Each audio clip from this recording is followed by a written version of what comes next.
Hello everyone, welcome to Okul, India के सबसे affordable learning platform में आप सभी लोगों का एक बार फिर से बहुत बहुत स्वागत है।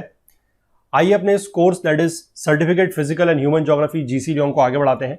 चैप्टर 6 में हम लोग हैं लैंडफॉर्म्स ऑफ ग्लेशिएशन और पार्ट 2 में हम आज इस चैप्टर की बात करने वाले हैं। ठीक है, पिछले पार्ट में हम लोगों ने इस चैप्टर को स्टार्ट किया है और वहां पर हमने कुछ ग्लेशियर से संबंधित जो टर्म्स है, जैसे कि हमने बात करी, मतलब आइस से संबंधित टर्म्स है, जैसे कि आइस मासेस हैं, टाइप्स ऑफ आइस मासेस में हमने बात करी, आइस शीट्स के होते हैं, आइस शेल्फ्स, ग्लेशियर्स, आइसबर्ग्स, और उसके बाद कुछ हमने हाईलैंड के जो ग्लेशिएशन के जो लैंडफॉर्म्स होते हैं उनकी बात करी थी। जैसे कि हम लोगों ने बात करी थी एरिड्स क्या होते हैं, then we discussed about the pyramidal peaks, we discussed about cirque, corrie, cirque lake, tarn lake, we discussed about bergschrund, we discussed about crevasses. तो ये सारे के सारे हमने कुछ लैंडफॉर्म्स पिछले लेक्चर में डिस्कस किए थे।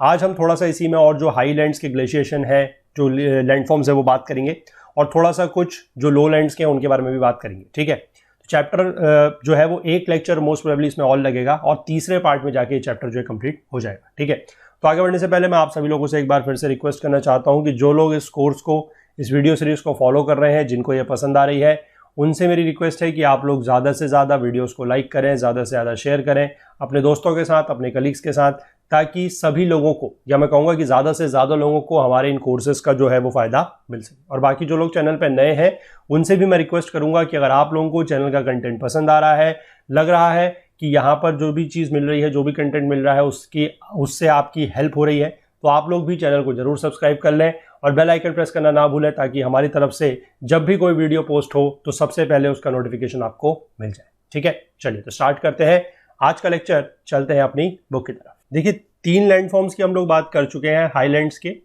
अब जो आज हम चौथे की बात करेंगे that will be your U shaped glacial trough. ठीक है, देखिए बहुत आसान है समझने के लिए। पिछला जो हमने लेक्चर कवर किया है, आप लोग थोड़ा सा पहले उसको पढ़ के आइएगा अगर आप लोगों ने वो नहीं पढ़ा है या मिस हो गया है तो। ठीक है, क्योंकि कंसेप्ट्स वहीं से जो है आगे को हम लोग कैरी करेंगे। ठीक है ना, चलिए तो देखिए इसमें क्या है, the glacier on it's downward journey. अब ये ग्लेशियर अपनी डाउनवर्ड जर्नी पे है। कहां से है?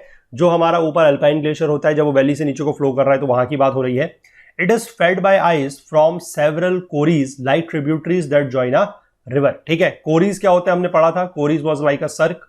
ठीक है, जो सर्क होता है वहां से और ग्लेशियर्स इसमें ज्वाइन हो रहे हैं। ठीक है, यानी कि आप एक तरीके से कह सकते हैं एक मेन ग्लेशियर है और उसमें अलग अलग सर्क से, अलग अलग कोरीज से जो आइस आ रही है वो ज्वाइन कर रही है, जैसे रिवर को ट्रिब्यूटरी ज्वाइन करती है, सहायक नदियां ज्वाइन करती हैं, उसी तरीके से। ठीक है, फिर ये क्या कर रहा है, it begins to wear away the sides and floor of the valleys down which it moves. ठीक है, अब जब जब आइस का पीस मूव कर रहा है या कोई ग्लेशियर मूव कर रहा है, वो जो भी वैली है, जो भी घाटी है, उसके साइड को और उसके फ्लोर को तो वियर डाउन करेगा ही करेगा।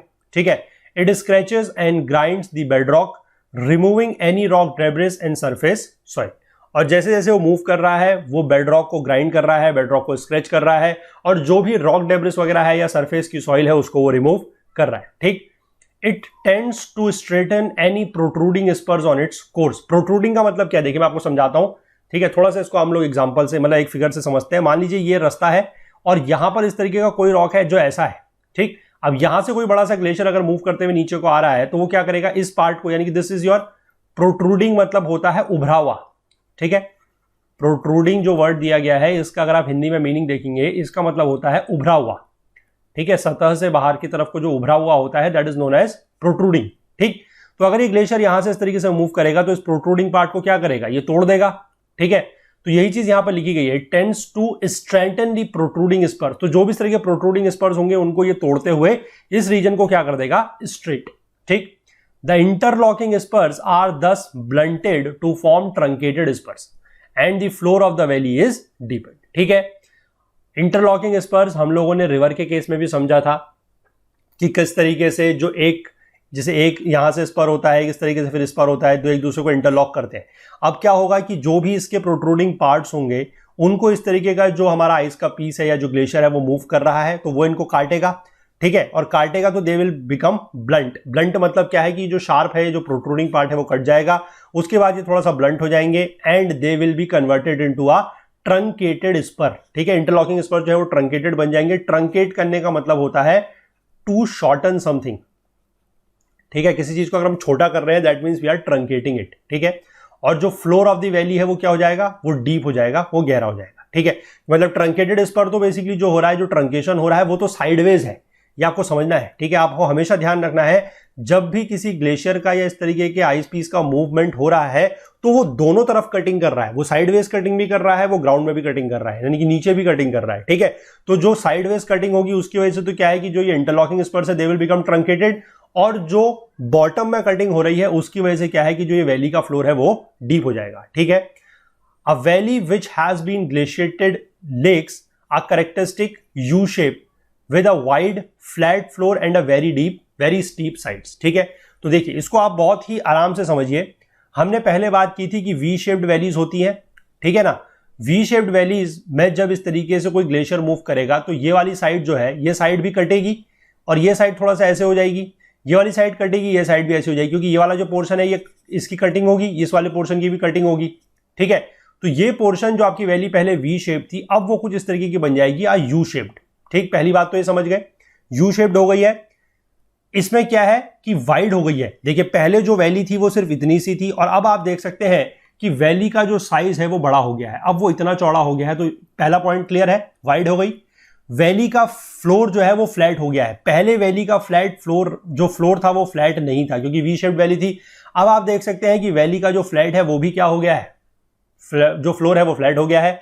और तीसरी चीज क्या है कि इसकी जो साइड्स थी वो और भी ज्यादा स्टीप हो गई है। हालांकि वी शेप में भी वो स्टीप थी, लेकिन अब आप देख सकते हैं कि वो बिल्कुल एक तरीके से कह सकते हैं कि इस तरीके से खड़ी हो गई है। ठीक है, तो ये और भी ज्यादा क्या हो गई है, स्टीप हो गई है। तीनों पॉइंट मैंने आपको समझा दिया। और ये कैरेक्टरिस्टिक भी आप लोगों को ध्यान रखना है कि अगर कोई यू शेप्ड वैली है, ठीक है, यू शेप्ड वैली है, इसी तरीके से आप लोगों को छोटे छोटे अपने पॉइंट्स भी बनाने हैं कि यू शेप्ड वैली अगर कोई है तो इसके तीन कैरेक्टरिस्टिक आप लोगों को जो ध्यान रखने हैं वो ये है कि एक तो ये वाइड होगी, दूसरी चीज ये है कि इसका जो फ्लोर है यानी कि जो इसकी सतह है वो कैसी होगी, वो फ्लैट होगी।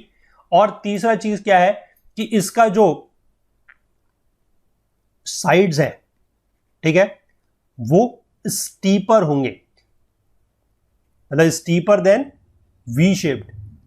ठीक है, वी शेप में भी स्टीप है लेकिन वी शेप से भी ज्यादा स्टीपर होंगे। वी शेप वैलीज जो होंगी उससे भी इसके जो साइड्स है वो ज्यादा स्टीप होंगे। तो ये तीन जो आप लोगों के पॉइंट्स यहां पर बन गए हैं, 1 2 3, these are your you can say the characteristics of V U shaped valleys. ठीक है, दीज आर द कैरेक्टरिस्टिक्स। तो इसी तरीके से छोटे छोटे पॉइंट्स आप लोगों को लाइन टू लाइन पढ़ते जाना है, लाइन टू लाइन चीजें समझते जानी है और उसके बाद इसी तरीके से अपने जो नोट्स हैं वो उसी तरीके से बनाने हैं। हालांकि हम लोग आपको नोट्स देंगे लेकिन अभी जैसे कि बात हम लोग आपसे पहले भी कहते आए हैं कि रिसोर्सेज अभी भी हमारे पास उतने कोई ज़्यादा नहीं है। ठीक है ना, काफ़ी हमारी टीम अभी भी लिमिटेड नंबर ऑफ लोगों की ही टीम है, तो अभी भी हम लोग जो है इस चीज़ में थोड़ा सा स्ट्रगल कर रहे हैं, लेकिन भी प्रॉमिस कि हम आप लोगों को जो नोट्स वगैरह है वो देंगे। ठीक है, थोड़ा सा टाइम वगैरह लग रहा है तो उसके लिए आप लोगों को साइड बाय साइड में चीज़ें बता रहा हूँ कि किस तरीके से आप लोग अपने जो नोट्स हैं अगर खुद प्रिपेयर करना चाहें तो कर सकते हैं। ठीक है, चलिए आगे बढ़ते हैं इसमें। After the disappearance of the ice, अब इसमें क्या है कि आइस की वजह से ये यू शेप्ड वैली बनी तो है, लेकिन क्या इसमें हमेशा आइस रहेगी? नहीं, ये आइस कभी ना कभी तो पिघलेगी। ठीक है, अब जब ये आइस पिघलेगी या जब ये आइस डिसअपियर हो जाएगी तो जो deep sections of these long narrow glacial troughs हैं they may be filled with water forming ribbon lakes. अब इस जगह पे क्या होगा कि जब यहाँ पर, यानी कि जो आपको यहाँ पर ऊपर डायग्राम में भी दिखाया गया अगले पेज पे, कि जब इस तरीके से आपका जो यू शेप्ड वैली है, पहले आप देख सकते हैं वी शेप्ड है, आगे आके यू शेप्ड हो गई है, यहां पर का जो रीजन है यहां पर नीचे पानी भर जाएगा। ठीक है, जैसे कि हमने ऊपर देखा था कि जब कोरी और सर्क था वहां पर पानी भरता था तो क्या बनता था, जो कि यहाँ पर छोटे छोटे दिखाएंगे दीज आर जो टान लेक्स। ठीक है, टान लेक्स या कोरी लेक्स हैं ये। तो इसी तरीके से जब पानी आपका पूरा का पूरा नीचे भरेगा तो that will become a ribbon lake. ठीक है, ये बन जाएगा आपका एक रिबन लेक। ठीक है, चलिए आगे देखते हैं। एग्जाम्पल के तौर पर इसमें रिबन लेक के नाम दिए गए हैं, that is your Loch Ness and Lake Ullswater in Britain and they are sometimes referred to as the trough lakes or the finger lakes। ठीक, चलिए इसके बाद जो अगला फीचर है that is your hanging valleys. ये यू शेप ग्लेशियल ट्रफ जो है इसको अगर आप लोग कहीं पर देखेंगे तो you may also find it written as U shaped valleys. ठीक है, यू शेप्ड वैलीज भी इसको बोला जाता है, तो कंफ्यूज मत होइएगा कि अगर यू शेप्ड वैली कहीं पर लिखा हुआ आपको दिखे तो। इसके बाद हम बात कर लेते हैं अगला जो है that is your hanging valleys. Hanging valley क्या है, देखिए The main valley is eroded much more rapidly than the tributary valleys as it contains much larger glacier। अब ये मेन वैली क्या है, ये जो मेन वैली हमारी ये यू शेप्ड वैली है, यही वाली मेन वैली है। ठीक, और ट्रिब्यूटरी वैलीज क्या होंगी, मैंने आपको बताया कि जहां से आपका ऊपर कोरी से या ऊपर जो टार्न है वहां से जो फ्लो हो रहा है ग्लेशियर का जिस रास्ते से, that is your tributary valley. ठीक, तो ट्रिब्यूटरी वैली से के कंपैरिजन में जो यू शेप्ड वैली या जो मेन वैली है उसमें इरोजन ज्यादा होगा। क्यों? इसीलिए ज्यादा होगा क्योंकि वहां का जो आइस मास है या जो ग्लेशियर है वो काफी बड़ा है। ठीक है, after the ice has melted a tributary valley therefore hangs above the main valley so that its stream plunges down as a waterfall. ठीक है, और इसी तरीके की जो ट्रिब्यूटरी वैली है उसी को बोला जाता है hanging valley and may form a natural head of water for generating hydro electric power. ठीक है, देखिए बहुत आसान है, यहां पर डायग्राम में इसको समझ लीजिएगा आप। यहां पर जो ये ट्रिब्यूटरी वैली इस तरीके से बनी हुई है, यहां से ये पानी आ रहा है या एक तरीके से आप कह सकते हैं ग्लेशियर मूव कर रहा है इस वैली में। यहां पर ये फ्लो अगर करता है, मतलब अगर ये मान लीजिए यहां पर से पिघल जाता है तो यहां से नीचे तरफ को फ्लो करेगा। तो यहां पर जो ये पूरी की पूरी आपको ये वाली वैली दिख रही है, this is your hanging valley. समझ गए आप? ये आपकी मेन वैली चल रही है, जो नीचे है this is your main valley. जो ऊपर इस तरीके के अलग अलग ये वैलीज बनी हुई है, these are all your hanging valleys. ये आप हवा में आप एक तरीके से कह सकते हैं कि मेन वैली से ऊपर है तो आप इसको हैंगिंग वैली बोल सकते हैं। ठीक है, इसके बाद यहां से जो ये पानी नीचे की तरफ को फ्लो करेगा तो इट में फॉल एज वाटरफॉल। ठीक है ना, तो ये भी आप समझ गए। इसके बाद जो अगला है that is your rock basins and rock steps. अब देखिए ये क्या चीज है, a glacier erodes and excavates the bed rock in an irregular manner. ठीक है, कि अगर कोई ग्लेशियर है वो बेड रॉक को इरोड कर रहा है, एक्सकेवेट कर रहा है। एक्सकेवेट करने का मतलब होता है कोई चीज को वहां से निकालना बाहर। ठीक है, तो अब वो कोई रेगुलर फॉर्म में तो करेगा नहीं, इरेगुलर फॉर्म में करेगा। ठीक है, the unequal excavation gives rise to many rock basins later filled by the lakes in the valley trough. ठीक है, तो यहां पर इस तरीके से जो भी बनेगा, मतलब आप एक तरीके से समझ सकते हैं कि जैसे आप ये वाला रीजन देख रहे हैं, यहां पर जो भी इरोजन वगैरह होगा वहां पर कुछ रॉक्स के स्टेप से बन जाएंगे। ठीक है, स्टेप से बन सकते हैं या आप कह सकते हैं रॉक का बेसिन बन जाएगा नीचे के एरिया में। नीचे के एरिया में जो है that will become a rock basin.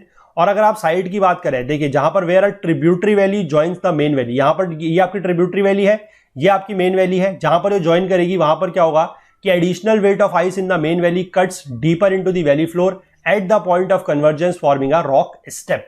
ठीक है, तो रॉक के वहां पर स्टेप से बन सकते हैं क्योंकि वहां पर इरोजन हो रहा है तो रॉक के स्टेप बन सकते हैं। And series of such rock step may also be form due to different degrees of resistance to glacial erosion of the bed rock. ठीक है, क्योंकि अलग अलग रॉक जो है या आप कह सकते हैं कि अलग अलग जगह पे जो इरोजन है वो सेम नहीं होगा। ठीक है, it depend upon the degree of resistance कैसी है किस रॉक की, तो अलग अलग जगह पे अलग अलग इस तरीके का इरोजन वगैरह होगा, उससे रॉक स्टेप तरीके के सीरीज ऑफ रॉक स्टेप्स बन जाएंगे। ठीक है, ये बात आप समझ गए। इसके बाद अगला फीचर देख लेते हैं जो कि बहुत ही आसान है समझने में, दैट इज योर मोरेन्स। ठीक है, मोरेन्स क्या है, देखिए moraines are made up of the pieces of rock that are shattered by frost action embedded in the glaciers। अब ये embedded की स्पेलिंग आई डोंट नो ये क्यों लिखी हुई है, it should be embedded, that is EMBEDDED। ठीक है, embed करना मतलब किसी के अंदर कुछ चीज अगर है तो। ठीक है, embedded in the glaciers and brought down the valley। अब देखिए सिंपल सी बात है, मोरेन्स अगर है क्या, मोरेन्स आपको समझ जाना है एक वर्ड में कि moraines are your pieces of rock, बस। ठीक है, और ये पीसेज ऑफ रॉक क्या है, ये जो फ्रॉस्ट एक्शन से शेटर्ड हुए हैं ग्लेशियर के अंदर, ये इंबेड हो चुके हैं और ये ग्लेशियर के साथ साथ अब चल रहे हैं। ठीक, बस इतना आप समझ गए तो आपको बाकी चीज समझना बहुत आसान है। अब देखिए क्या होगा, those that fall on the sides of the glacier mainly squeeze. Squeeze की हम लोगों ने बात की है कि छोटे छोटे जो कंकर पत्थर तरीके के होते हैं स्क्रीज। अब जो मेन किसी एक ग्लेशियर वैली के साथ आ रहे हैं, ठीक है, मतलब एक वैली के साथ जैसे जैसे वैली के डाउन में ग्लेशियर मूव कर रहा है उसके साथ साथ इस तरीके के जो छोटे पीसेस ऑफ रॉक्स वगैरह हैं वो आ रहे हैं, उसके जो वो साइड में ग्लेशियर की साइड में जो वो फॉल करते जाएंगे they are known as lateral moraines. ठीक है, यानी कि अगर ये इस तरीके से एक ग्लेशियर मूव कर रहा है इस वैली में, एक ग्लेशियर मूव कर रहा है इस वैली में, तो जो इसके यहां पर साइड में जो भी पत्थर गिरेंगे, इसके यहां पर जो भी साइड में पत्थर गिरेंगे they are known as lateral moraines. इसके यहां पर जो भी पत्थर गिरेंगे, इसके यहां पर जो भी पत्थर गिरेंगे they are lateral moraines. Simple है, बहुत आसान समझने के लिए। इसके बाद जब इस तरीके के एक ग्लेशियर यहां से आ रहा है, दूसरा ग्लेशियर यहां पर आ रहा है, इस रीजन में आके कन्वर्ज हो जाएंगे, तो इनका यहां पर जो पत्थर है वो गिरेगा। ठीक है, अब यहां पर आपको ध्यान रखना है जो बीच में गिर रहा है that is your medial moraine, और अभी भी जो ये साइड में गिर रहे होंगे they are still lateral moraines. ठीक है, यानी कि आपको सिंपल वर्ड याद रखने के लिए ऐसे याद रखना है कि लेटरल मतलब जो है जो साइड में गिर रहे हैं दे आर लेटरल मोरेन्स, और मीडियल मोरेन्स वो है जो इन बिटवीन है, या आप कह सकते हैं कि इन बिटवीन नहीं लिखेंगे, इसको मिडिल लिख लीजिए, मिडिल, ठीक है, कि जो इस तरीके से यहां पर दो ग्लेशियर्स कन्वर्ज होने के बाद एक बड़ा सा ग्लेशियर बना है, उसके बाद जब ये आगे को फॉर्म करेगा तो जो इसके यहां पर मोरेन्स गिरेंगे बीच में, दे आर मीडियल मोरेन्स, ठीक है, जो साइड में गिर रहे हैं they are your lateral moraines. बस यही चीज यहां पर लिखी गई है कि when two glaciers converge their inside lateral moraines unite to form a medial moraine. The rock fragments which are dragged along beneath the frozen ice are dropped when the glacier melts and spreads across the floor of the valley as ground moraine। अब देखिए इसमें क्या है कि side में तो गिर रहे हैं, कुछ पोर्शन ऐसे भी होंगे या कुछ पीसेज ऑफ रॉक्स या कुछ इस तरीके के मोरेन्स भी होंगे जो नीचे होंगे, मतलब आप कह सकते हैं कि bottom side of the glacier में होंगे और वो नीचे गिरेंगे, यानी कि इस तरीके से यहां पर आप देख सकते हैं, जैसे यहां पर आपको कोई फिगर में दिखाया हुआ है कि यहां पर इस तरीके से नीचे गिर रहे हैं, नीचे की साइड में these are known as your ground moraines, ठीक है।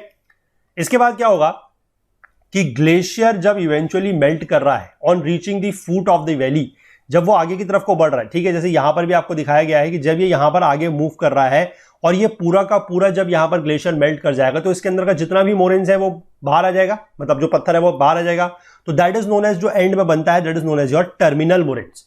और एक चीज का और ध्यान रखेंगे कि एक ग्लेशियर आया, वो मेल्ट हुआ, उसका मोरेन यहां पर गिरा, उसके बाद दूसरा ग्लेशियर आएगा, क्योंकि ग्लेशियर आने की प्रोसेस तो रुकेगी नहीं, वो तो धीमे धीमे आता रहेगा, तो यहां पर मान लीजिए कोई इस तरीके की सीरीज ऑफ वेव्स आप देख सकते हैं कि इस तरीके से बन जाएंगे, ठीक है। तो जो लास्ट वाला होगा that will be known as terminal moraine, और इसके बाद की यानी कि इससे ऊपर वाले जो होंगे they will be known as your recessional moraine. बस ये ध्यान रख लो, ठीक है। लास्ट वाला जो है वो टर्मिनल है और इसके ऊपर वाले जो है, जैसे यहां पर मैंने बनाया ये वाले, ये जो डबल लाइन मैंने दिखाया, इसके ऊपर को अगर आप और बना लेते हैं यहां पर, जहां पर भी मतलब इस तरीके के मोरेन्स आपको दिख जाएंगे, they are known as your recessional moraines. और जो इनमें से सबसे लास्ट है, ठीक है, यानी कि रिसेशनल मोरेन्स का जो सबसे लास्ट होगा that will be known as your terminal moraine, क्योंकि टर्मिनल का मतलब ही वही होता है वेयर समथिंग टर्मिनेट्स और एंड, ठीक है। तो recessional moraines can be more than one, मतलब मोर देन वन वेव हो सकती है, बट टर्मिनल मोरेन्स की जो वेव है वो सिंगल होगी, ठीक। यही चीज यहां पर समझाई गई है। And a pile of transported materials left behind the snout is the terminal moraines or end moraine। Terminal moraine को end moraine भी बोला जाता है। The deposition of end moraines may be in several succeeding waves, ठीक है, as the ice may melt back by stages so that a series of recessional moraines are formed। ये मैंने आपको बता दिया कि जब अलग अलग ग्लेशियर जो है एक के बाद एक ग्लेशियर आते जा रहे हैं, सीरीज ऑफ ग्लेशियर्स की मेल्टिंग हो रही है, वहां पर जो उनके अंदर के पत्थर वगैरह है वो बाहर गिर रहे हैं in the form of moraines, तो वो एक लेयर के फॉर्म में, आप कह सकते हैं कि सक्सेसिव वेव्स के फॉर्म में डिपॉजिट होते चले जाएंगे, तो that becomes your recessional moraines, ठीक। इसके बाद लास्ट देख लीजिए इसमें क्या है कि इफ द ग्लेशियर, अभी इसके बाद ये मूव अगर कर रहा है, मान लीजिए, ये तो बात हमने करी कि अगर वो वैली में पूरा का पूरा पिघल गया है, तो अगर मान लीजिए कोई ग्लेशियर जो है वो फ्लो करता है पूरे समुद्र तक, तो क्या होगा, it drops its loads of moraine in the sea. अब देखिए यहां पर जो नीचे की तरफ में जो मोरेन होता है वो कौन सा होता है, that is your ground moraine. अब जैसे ही ये ग्लेशियर यहां से पानी के अंदर जाएगा तो ये अपना जो ग्राउंड मोरेन रहेगा वो तो इसके अंदर गिरा देगा, ठीक है, ये आप समझ गए। जो यहां पर पहले ही जैसे ही ग्लेशियर एंटर हुआ है, ये जो मोरेन यहां पर गिर गया दैट इज योर, लिखा नहीं गया है, इसको आप लोग लिख लीजिएगा, this is only written as moraine, तो ध्यान रखिएगा this is your ground moraine, ठीक। इसके बाद इसके अंदर का जो मोरेन है, जो आपको ये छोटे छोटे इस तरीके से पार्टिकल्स दिख रहे हैं, इसका क्या है, this is an iceberg containing moraine. अब जैसे जैसे ये आइसबर्ग पिघलता जाएगा, ये आइसबर्ग लिखा है मेल्टिंग आइसबर्ग, तो मेल्टिंग आइसबर्ग होगी तो इसके अंदर का जो भी मोरेन होगा वो सारा का सारा ऐसे यहां पर गिर जाएगा, बस सिंपल है, ठीक है। If sections break off as icebergs the morainic material will only be dropped when they melt. सही बात है कि उसके अंदर का जो मोरेन है, जैसे यहां पर मैंने आपको दिखाया, जो ये मोरेन का मटेरियल है वो तभी ड्रॉप करेगा जब ग्लेशियर या जो ये आइसबर्ग है वो मेल्ट करेगा, ठीक है, समझ गए आप। Where the lower end of the trough is drowned by the sea, it forms a deep steep sided inlet called fjord, ठीक है, इसको बोला जाता है fjord। कहीं कहीं पर इसकी स्पेलिंग आप FIORD, कहीं कहीं पर आप FGORD, ठीक है, दोनों स्पेलिंग सही है, बोला इसको fjord ही जाता है। एग्जाम्पल के तौर पर एक बहुत ही फेमस है that is your Norwegian fjord, और दूसरा है that is your Chilean coast, यानी कि जो चिली का कोस्ट है वहां पर, ठीक है। उसमें कुछ नहीं है, बेसिकली जो ट्रफ यहां पर बना है, जो ये यू शेप्ड का ट्रफ बना है, इसका अगर जो लोअर एंड है अगर उसमें कभी पानी भर जाता है तो मतलब it is drowned by the sea, यानी कि वो समुद्र में वो डूब जाता है, तो then it becomes a narrow opening, इस तरीके की डीप एक नैरो सी ओपनिंग बन जाती है, that is known as your fjord, ठीक, that is known as fjord, ठीक। ये आप समझ गए सारे के सारे जितने भी हम लोगों ने हाईलैंड्स के जितने भी लैंडफॉर्म्स पढ़े हैं, ठीक है।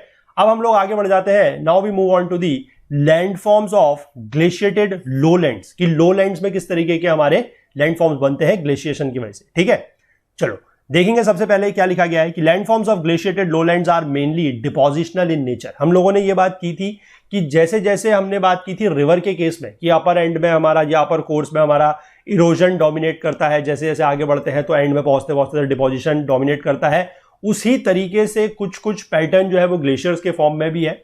हालांकि मैंने आपको पहले ही बताया था कि ग्लेशियर्स के फॉर्म में इस तरीके से हम डिस्टिंग्विश नहीं कर सकते हैं और लगभग हर स्टेज में जो है इस तरीके के इरोजन फॉर्म्स या डिपोजिशनल फॉर्म्स वो होते रहते हैं। ठीक है, तो यहां पर भी यही चीज लिखा गया है कि लैंडफॉर्म्स ऑफ ग्लेशिएटेड लोलैंड्स जो है वो मेनली डिपोजिशनल नेचर के हैं, brought about by both valley glaciers and continental ice sheets. Ice sheets के बारे में हमने पिछले लेक्चर में बात की थी। ठीक है, वैली ग्लेशियर्स के बारे में हम लोगों ने बात की थी, क्या वैली ग्लेशियर्स होते हैं, क्या अल्पाइन ग्लेशियर्स होते हैं।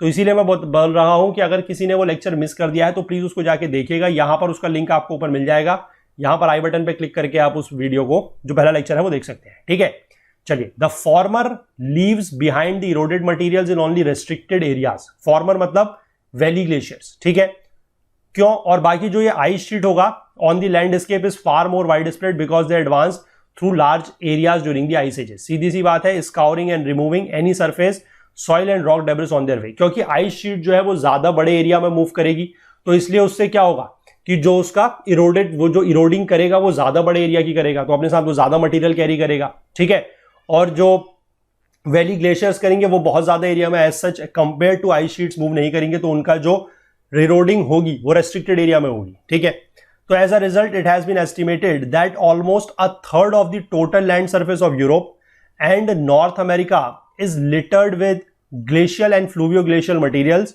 Of all descriptions. अब वो क्या क्या है? मोरेन्स, जैसे हमने देखा कि मोरेन्स भी एक तरीके से डिपोजिशनल फीचर ही है, बोल्डर क्ले है, टिल्स है, ड्रिफ्ट्स है, rock floor, gravels and sands, and many of them are being reeroded. कुछ कुछ बाद में फिर रीइरोड होते हैं, दोबारा से इरोड हो रहे हैं, रीसॉर्ट हो रहे हैं, और बाकी दोबारा से डिपॉजिट भी हो रहे हैं, redeposited elsewhere by present day rivers. अब रिवर्स इनका जो है मूवमेंट कर रही है। ठीक है, most of the glaciated lowlands have depositional features, but where rock masses project above the level surface, they result in striking features of erosion such as the Roche Mortini and Craig and Tail। ठीक है, तो आप देख सकते हैं कि जो lowlands है वहां पर भी दो ऐसे फीचर्स हैं जो इरोजन दिखाते हैं, जैसे कि पहला है रोच मॉर्टिनी और दूसरा है क्रेग एंड टेल। ठीक है, तो इन रोच मॉर्टिनी और क्रेग एंड टेल को ही हम लोग आज देखते हैं कि क्या इरोजनल फीचर्स हैं। इसके आगे के जो डिपोजिशनल फीचर्स हैं सारे के सारे वो हम अगले लेक्चर में कवर करेंगे। ठीक है, तो पहला देख लेते हैं रॉच मॉर्टिनी क्या है। रॉच मॉर्टिनी ये होता है, this is a resistant residual rock hummock. ठीक है, रॉक हमॉक का मतलब होता है, जैसे आपको यहां पर देखिए नेक्स्ट पेज में दिखाया गया है, इस तरीके के कोई अगर ये ग्राउंड है, ठीक है, इस ग्राउंड में अगर कोई इस तरीके का अपलैंड पत्थर होता है, रॉक होता है, तो that is known as rock hummock. ठीक है, इसमें क्या लिखा गया देखिए कि दिस इज अ रेजिस्टेंट। अब रेजिस्टेंट क्यों है? रेजिस्टेंट इसलिए है क्योंकि ये मतलब बहुत ज्यादा टूटेगा नहीं। अभी देखते हैं इसमें क्या है। The surface is striated by ice movement. Striated, जो स्ट्राइटेड वर्ड है, स्ट्राइटेड वर्ड ये बना है आपका स्ट्राइप्स से। ठीक है, stripes. The upstream side is smoothed by abrasion and its downstream side is roughened by plucking. ठीक है, एंड इज मच स्टीपर। अब आप देख सकते हैं कि इस तरफ से अगर आइस का मूवमेंट हो रहा है तो जो ये अपस्ट्रीम साइड होगी यहां पर एब्रेशन हो रहा है। ठीक है, इस साइड एब्रेशन हो रहा है तो ये स्मूथ है, दिस साइड इज स्मूथ। ठीक है, और जो ये वाली साइड है जहां से ये मतलब जो ग्लेशियर है वो नीचे की तरफ को मूव करेगा, तो यहां पर आप देख सकते हैं इस तरीके से आपको जो स्टेप्स वगैरह दिख रहे हैं, यानी कि यहां पर क्या हो रही है, this side it is happening plucking, और ये साइड जो है ये थोड़ा सा रफ हो जाएगी। ठीक है, दिस इज योर रॉच मॉर्टिनी। ठीक है, और ये रॉच मॉर्टिनी नाम क्यों दिया गया है?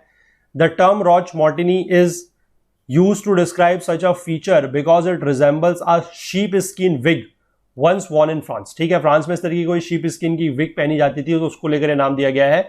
Roch Martinis are found in both highlands and lowlands glaciated region। तो ठीक है, क्योंकि इसमें आप देख सकते हैं कि डिपोजिशनल फीचर तो है ही नहीं, ये इरोजनल फीचर है, तो ये हाईलैंड में भी पाया जा सकता है और ये लोलैंड में भी पाया जा सकता है। ठीक है, देखिए तो ये रॉच मॉर्टिनी जो है ये आपको क्लियर हो गया और किस तरीके से बनता है। अगला हम लोग देख लेते हैं, that is your crag and tail. ठीक है, क्रेग एंड टेल क्या होता है? देखिए, crag is a mass of hard rock. Hard rock है with a precipitous slope. Precipitous word का मतलब मैंने आपको पहले ही बताया है, प्रेसिपिटस का मतलब है हाई स्लोप, यानी कि कह सकते हैं ऐसा स्लोप जिसका ग्रेडियंट बहुत ज्यादा है, ठीक है। On the upstream side which protects the softer leeward slope from being completely worn down by the oncoming ice, ठीक है।